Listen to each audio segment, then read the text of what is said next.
আসসালামু আলাইকুম। আজকের আলোচনার বিষয় হলো প্রাথমিক সহকারী শিক্ষক নিয়োগ পরীক্ষা 2019 সালের তৃতীয় ধাপে যেসব প্রশ্ন এসেছিল বাংলা ব্যাকরণ থেকে তা আলোচনা করা। অবশ্যই সাথেই থাকবেন। শুরু করছি। রাতুল শব্দের অর্থ কী? রাতুল শব্দের অর্থ লাল, রাঙা, রক্তবর্ণ। সূর্য উঠিলে আঁধার দূরীভূত হয়। এখানে উঠিলে কোন ক্রিয়াপদ? এখানে উঠিলে শব্দটি অসমাপিকা ক্রিয়াপদ। কোনটি দ্বন্দ্ব সমাসের উদাহরণ? ভাই বোন, এটি দ্বন্দ্ব সমাসের উদাহরণ। নিচের কোন বাক্যটি শুদ্ধ? আমি সাক্ষ্য দিয়েছি। এখানে সাক্ষ্য ক্ষীয় জ ফেলা হবে। তিলে তৈল হয় কোন কারকে কোন বিভক্তি? অপাদান কারকে সপ্তমী।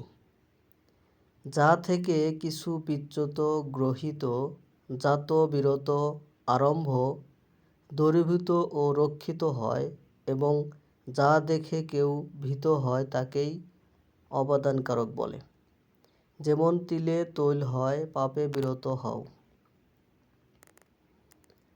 শুদ্ধ বাক্য কোনটি? রফিক, তুমি ও আমি সিনেমা দেখতে যাব। এখানে মনে রাখার টিপস হলো 321।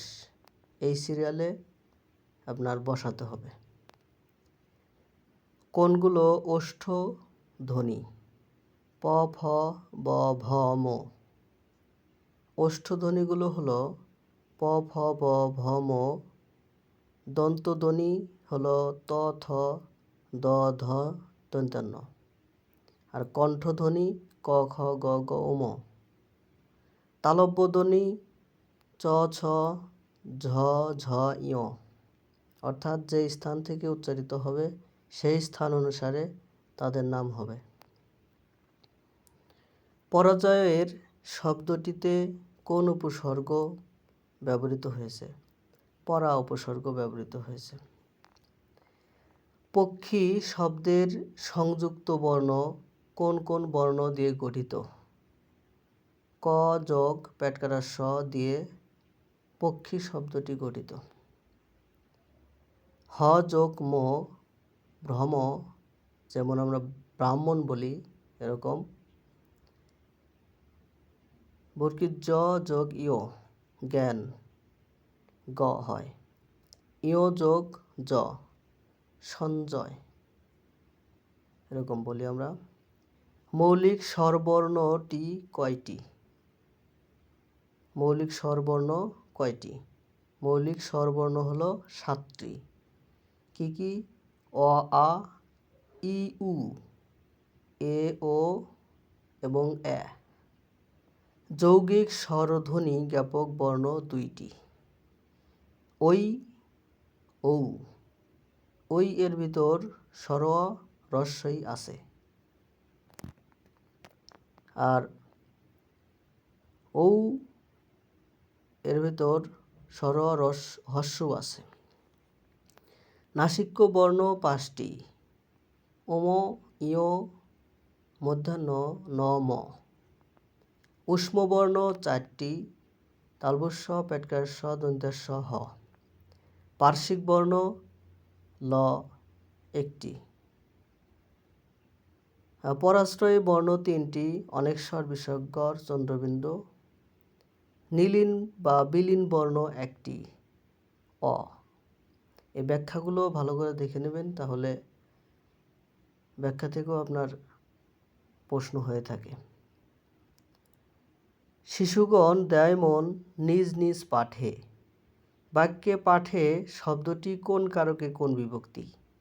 অধিকরণে সপ্তমী। 4টা বাজলে স্কুল ছুটি হবে। বাক্যে বাজলে কি অর্থে ব্যবহৃত হয়েছে? কার্য পরম্পরা। কার্য পরম্পরা। এ বাক্যে বাজলে অসমাপিকা ক্রিয়াটি কার্য পরম্পরা বোঝাতে ব্যবহৃত হয়েছে। উগ্র শব্দের বিপরীতার্থক কোনটি?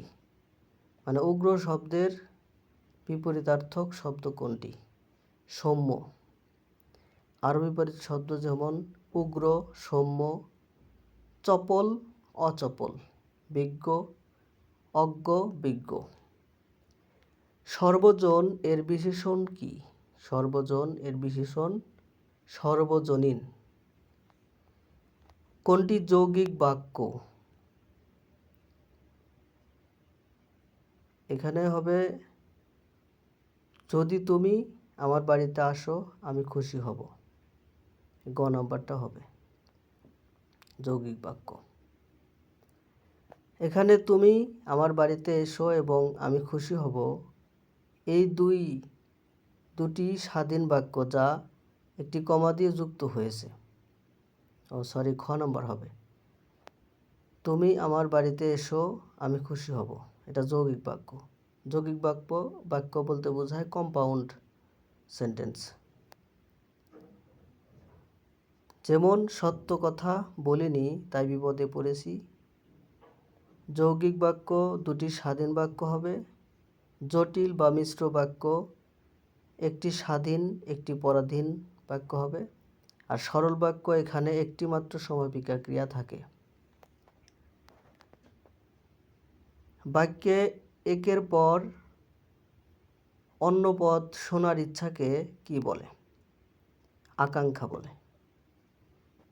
বাক্যে একের পর অন্য পদ শোনার ইচ্ছাকে বলা হয় আকাঙ্ক্ষা। বাক্যের অর্থ পরিষ্কারভাবে বোঝার জন্য এক পদের পর অন্য পদ শোনার যে ইচ্ছা তাই আকাঙ্ক্ষা। রফিক মনোযোগ দিয়ে পড়াশোনা। এখানে বাক্যটি শেষ হয়নি, আরও কিছু শোনার ইচ্ছা থেকে যাচ্ছে, এটাই হলো আকাঙ্ক্ষা। বাক্যের অর্থসঙ্গতি রক্ষার জন্য সুশৃঙ্খল পদবিন্যাসী আসক্তি। মাছ করে খেলা পানিতে। এখানে শব্দগুলো সব ঠিক থাকলেও সাজানো ঠিক নেই, তাই অর্থ বোঝাতে সমস্যা হচ্ছে। এখানে পদগুলো এলোমেলোভাবে সাজানো আছে। আর এই সুশৃঙ্খল পদবিন্যাসী এটা হলো আসক্তি। বাক্যস্থিত পদসমূহের অন্তর্গত এবং ভাবগত মেলবন্ধনের নাম যোগ্যতা। পাখিরা আকাশে সাঁতার কাটে। পাখি আকাশে ওড়ে, সাঁতার কাটে না। ফলে এখানে পদের অর্থ ও ভাবের মিল নেই, যেটা হচ্ছে যোগ্যতা। সংবিধান শব্দের সন্ধিবিচ্ছেদ কোনটি? সম যোগ বিধান। সম যোগ যম সংযম, সমযোগ বিধান সংবিধান। শশব্যস্ত কোন সমাস? এটি কর্মধারায় সমাস। শশকের ন্যায় ব্যস্ত, শশব্যস্ত। ধন্যবাদ সাথে থাকার জন্য। অবশ্যই সাবস্ক্রাইব করে পাশে থাকবেন এবং ভিডিও কেমন লাগে সেটা কমেন্টে জানাবেন।